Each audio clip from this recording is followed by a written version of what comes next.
Hi, this is Teddy, and you're listening to Two Broads Talking Politics, part of the Demcast Podcast Network. Bye!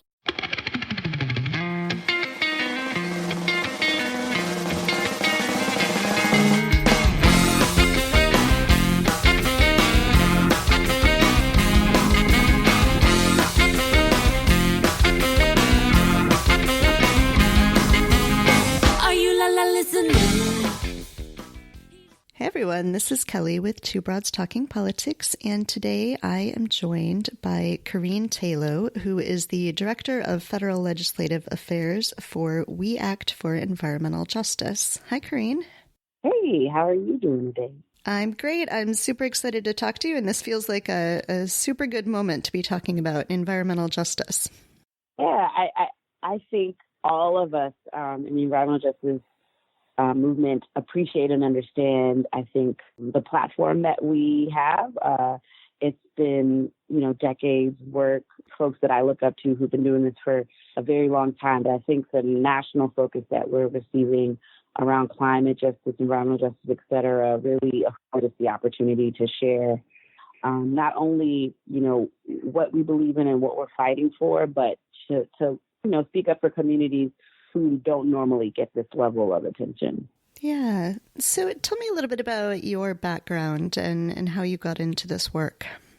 Well, sure. So I'm from the Midwest, like you guys. I grew up right outside of Chicago in Evanston, Illinois, which is a really diverse and, for the most part, progressive community. So just, always thinking about who's in the room, making sure that folks have their perspective heard. A lot of that is what I grew up with in Evanston. I was really privileged to have really strong women and Black principals and teachers at my school who really cared about issues that impacted just the betterment of our school, especially as it related to students of color. So that kind of energy just poured into me from the beginning, just really pushed me towards activism and social justice. I didn't know what those things were, I guess, as a kid, but just caring about other people enough to kind of dedicate yourself to working and advocating for others has been something that I think has always been a part of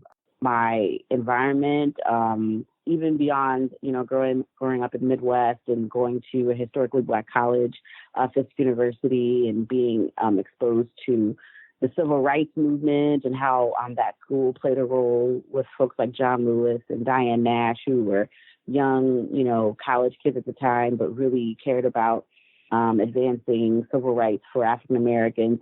Being grounded in those kinds of environments I think has led me to being, fortunately, a part of the environmental justice movement, learning from the folks who I work with directly at We Act, Peggy Shepard, Bernice Miller Travis, Cecil Corbin Mark, but then other really influential people like Dr. Bob Bullard, who many consider to be, the father of the environmental justice movement, or Dr. Beverly Wright, Dr. Mildred McLean in Savannah, Georgia, just people who've been doing this work all of their lives dedicated to it. And, I feel like I'm a kid in the room sometimes with these bright scholars who have, a large amount of wisdom and experience. But I'm really fortunate to be a part of this community.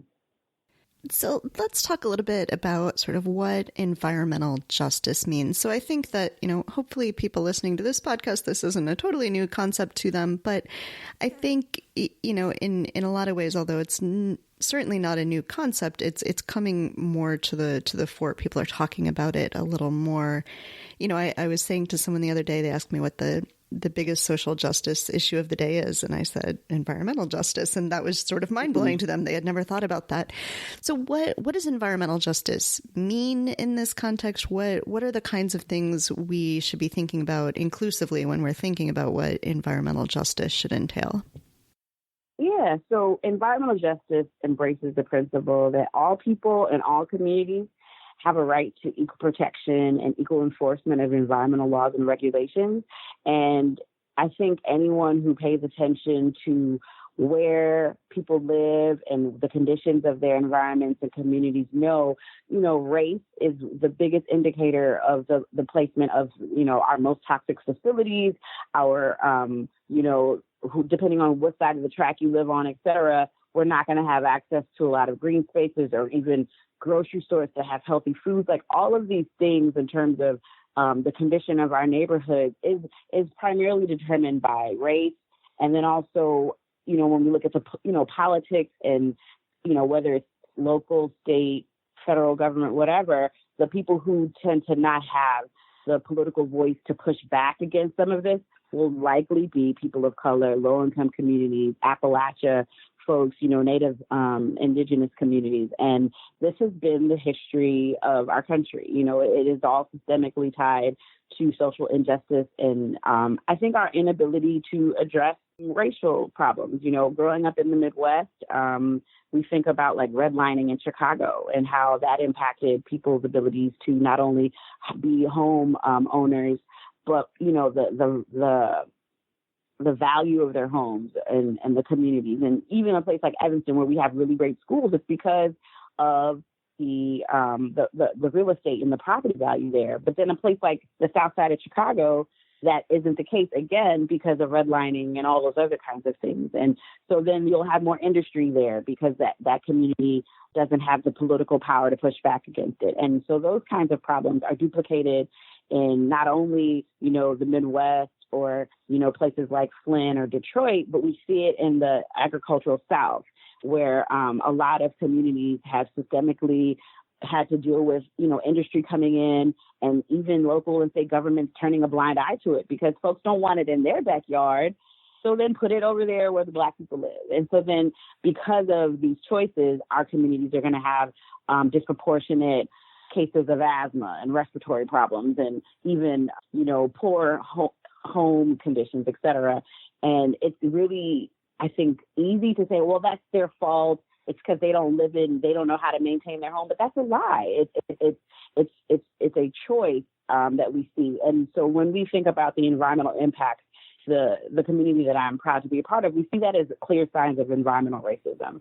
And so the environmental justice movement has been working for decades to push back against that, to empower these communities to speak for themselves, to empower people of color to, gain access to the table where these decisions are being made. And in many cases where they can, use the laws, use policies, et cetera, to make change for the better, for the not only for the, to make sure that, there's economic justice there, but environmental justice as it relates to our public health.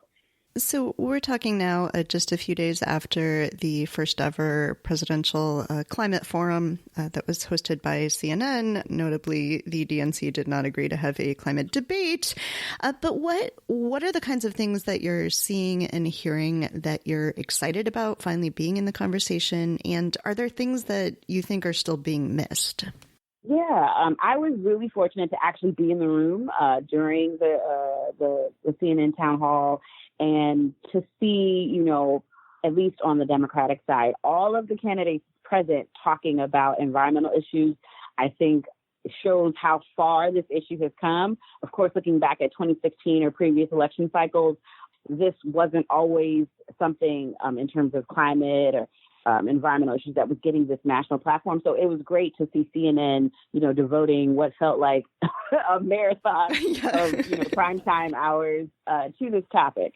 And for me, hearing folks talk about equity and talking about vulnerable communities and, folks becoming incredibly well-versed in how, climate change is impacting communities of color specifically has been a really important and I think necessary part of the work that environmental justice communities have been doing, doing the lobbying, so to speak, of the advocacy work to get folks to understand that, not only are we a strong voting bloc if we think about African Americans and Latinos, but then if you're going to want our vote, you must understand and know about the issues that directly impact us, with environment being a very important one. So seeing all the candidates talk about the issue, some more well-versed than others, some pushing policies that definitely align more with our community was really great.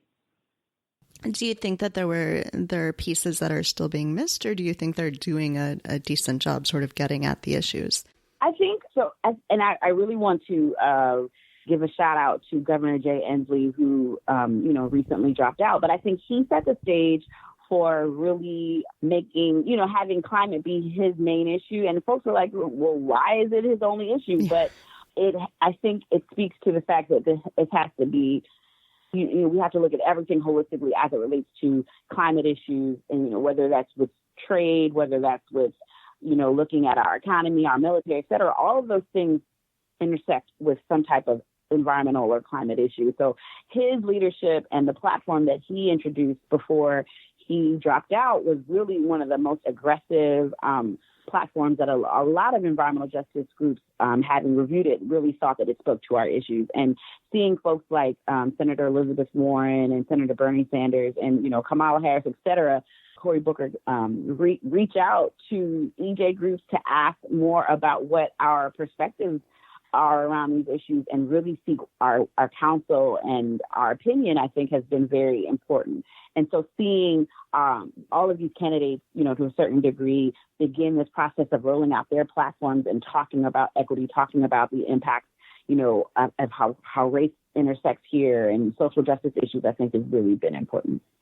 So there was a piece, I don't know if you saw it on NPR the other day, I think it was on All Things Considered, about rising heat baking U.S. cities and that the poor often feel it the most. And I was just really, I found this story very, very interesting in ways that I had never thought about, that it isn't just that there might be a factory nearby and so, the air is dirtier perhaps in a poorer neighborhood. But in fact, things like tree cover or lack of tree cover, can make such a big difference in just the actual temperature in a very specific location.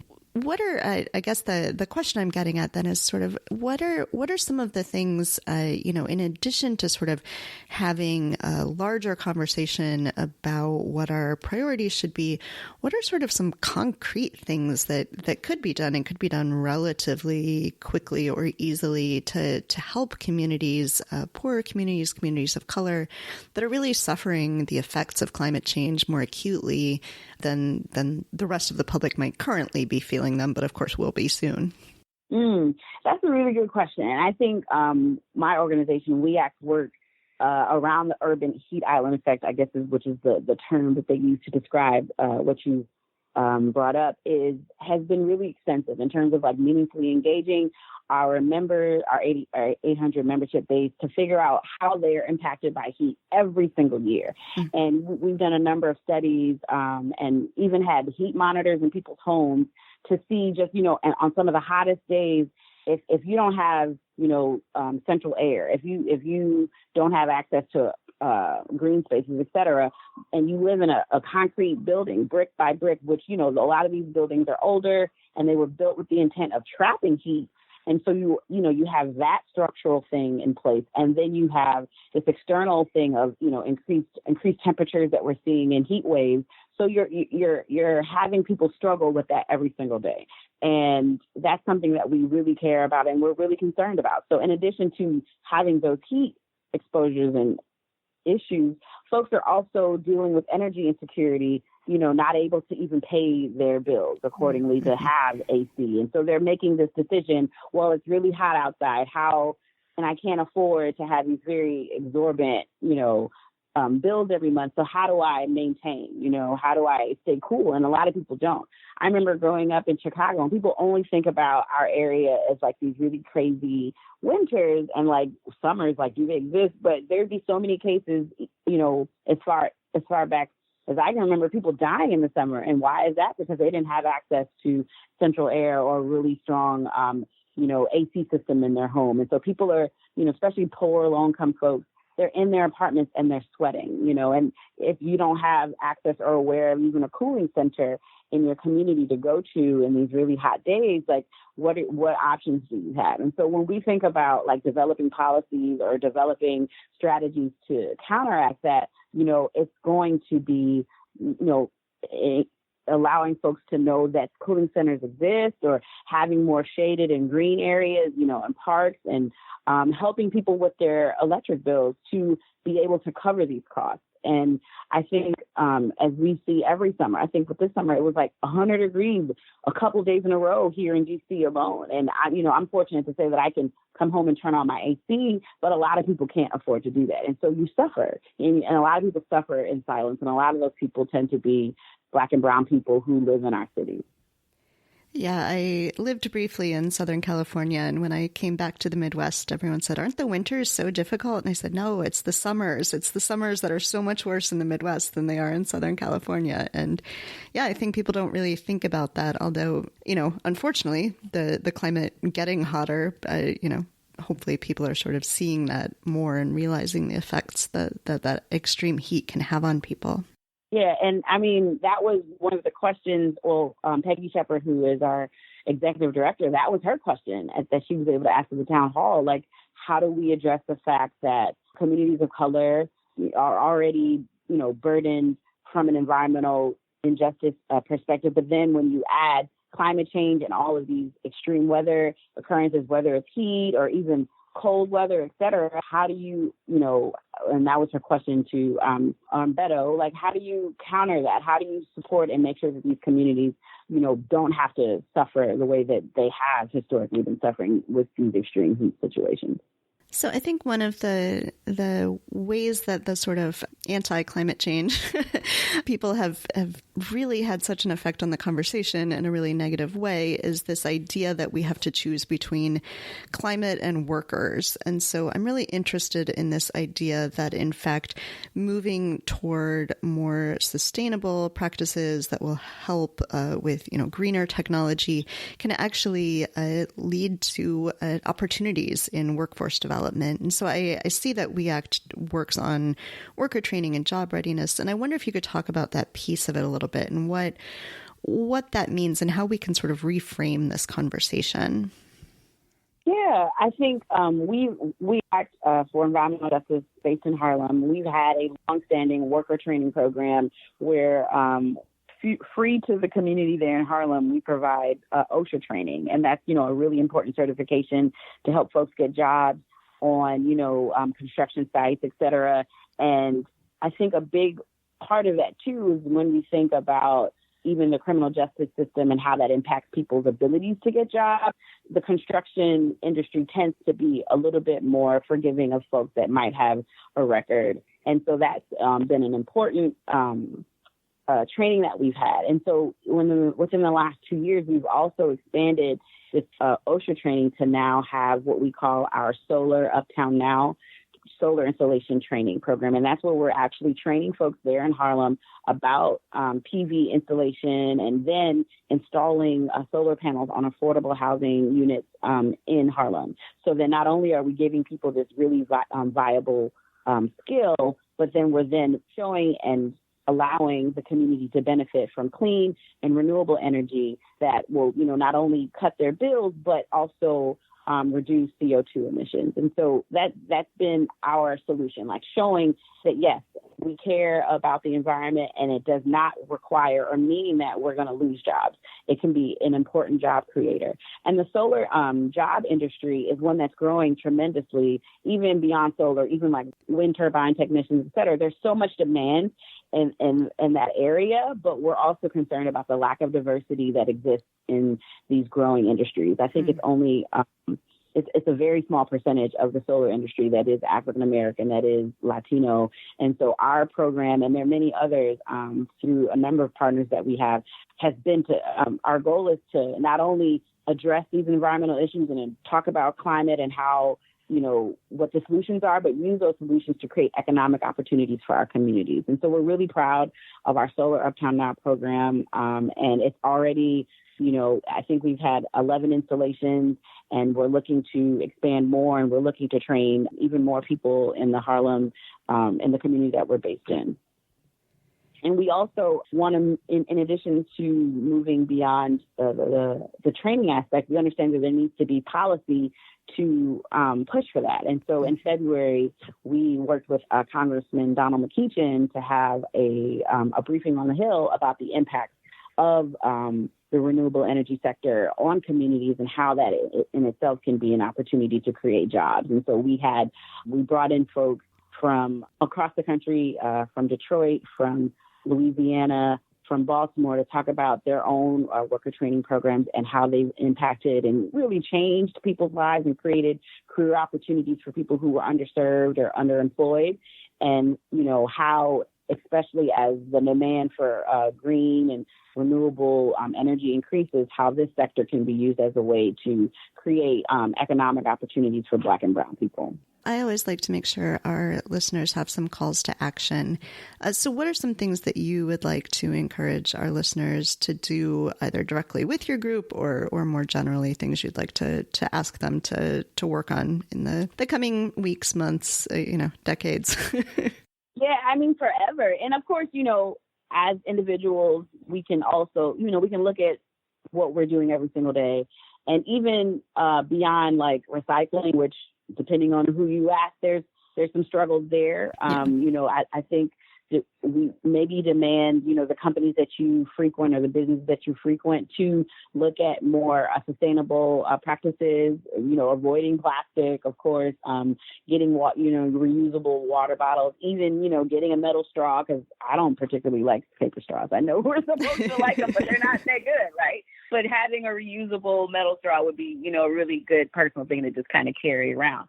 So that's like your personal change, right? And walk more and bike more. I think mass transportation, I'm really fortunate to have grown up outside of Chicago and lived in places like New York and even here in DC, where I have really good mass trans. And I really wish our country would kind of collectively see trains and mass trans as a really important part of addressing not only economic issues and opportunities, but addressing, our transportation sector, which is now becoming the biggest emitter of carbon. But beyond that, your personal thing, like get involved with organizations like We Act. We Act, we're based in Harlem. We've been there for 32 years. We've become, I think, what many believe like a strong leader and an example of how a community-led organization can really impact local, state, and now federal policy. And so, if you go to our website, weact.org, you can,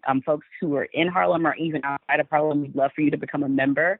And there are benefits to that. We have a number of trainings that we provide in terms of educating folks around environmental health and environmental justice, so that you can be more well-versed on, not only thinking about things locally, but, beyond. And within your own community are a number of environmental justice organizations that, are looking for volunteers, that are looking for financial support. There's so many reports that show that in comparison to traditional green organizations, the EJ groups aren't as well funded, and so if you have the ability to, make a donation or make, be a sustaining member to some of these organizations, it would really have a direct and important impact, because these folks, have dedicated their lives to working for their community. So that's one thing.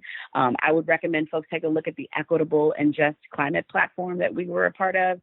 We were really excited to work with a number of organizations, Sierra Club, Earth Justice, LTV, a number of groups to develop a plan on how environmental justice groups and traditional big greens, as they're called, can work better to really advance our issues, because there cannot be real climate justice without environmental justice. And there are just so many examples of long systemic toxic exposures and issues that have we use the term like cumulative impacts in our communities that still need to be addressed as we think about, only, while the focus might be looking at only climate and CO2, like we have to think about the toxic exposures that have systemically been the case for a lot of our communities. So I recommend folks, take a look at the Equitable and Just Climate platform to kind of get some more information about how folks can work collectively. I think when we're all really caught up in this 2020 cycle, for the presidential race, but all politics is local. And I recommend folks really start taking a look at how their county, their local, their city if your city has a climate plan, or does your city understand environmental justice? Is your city really advocating for communities to have real access to clean air, clean water?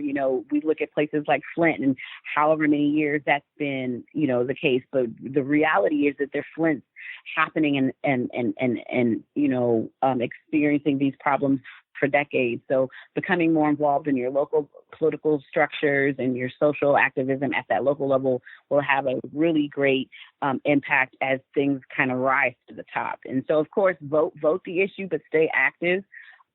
Follow us on Twitter. We're at We Act for EJ. And we try our best to populate content that keeps people aware of issues that are impacting Black and brown people every single day. But I think we're excited. We can't lose this moment where not only are folks paying attention to things nationally, but, we have this young generation, millennials, et cetera, that are really caring about the environment. So we want to educate them too, and it's great to have young folks that want to be a part of this movement, but just, there's also a need to bring with them the history and the legacy and the wisdom that many in the environmental justice movement have already, developed through our own research, through our own experience. So I think it's a really great time for folks who care about the environment. And so, we just want folks to not only stay informed and involved, but figure out how to push things forward. Because if you only have the House side that cares about the environment and a Senate that is a bit disruptive or not willing to kind of work on the issue and kind of hide the ball as much as possible, we're not going to pass the important legislation that we need to at the federal level to see change. Yeah, absolutely. And we'll put links up to your website and some other organizations that people can check out so that they can really get involved in that. I was really struck when you were talking about the mass transit and trains. I live in Chicago, and so I'm sort of take for granted really good public transportation. But I'm going on a trip next month to DC and then Nashville and then back to Chicago. And I was like, I'll just take trains the whole way. And it's just, you can't, you can take a train from Chicago to DC, but you can't take a train from DC to Nashville. And that's just sort of mind blowing that we don't have better infrastructure in this country to allow people to make these decisions that are more environmentally sustainable. Yeah, no, same thing. Like when growing up in Evanston and living in Chicago, I would be on that CTA, I'd be on that red line, and it was very, dependable, and it, all year round, that kind of thing. But then having lived in the South, living in Nashville, for example, where they had incredible increases in population, but they have ridiculous sprawl because they did not prepare for growth. And in many cases, people like the Koch brothers stopped any kind of attempt to address mass trans as an option to places like Nashville. And it's an intentional thing.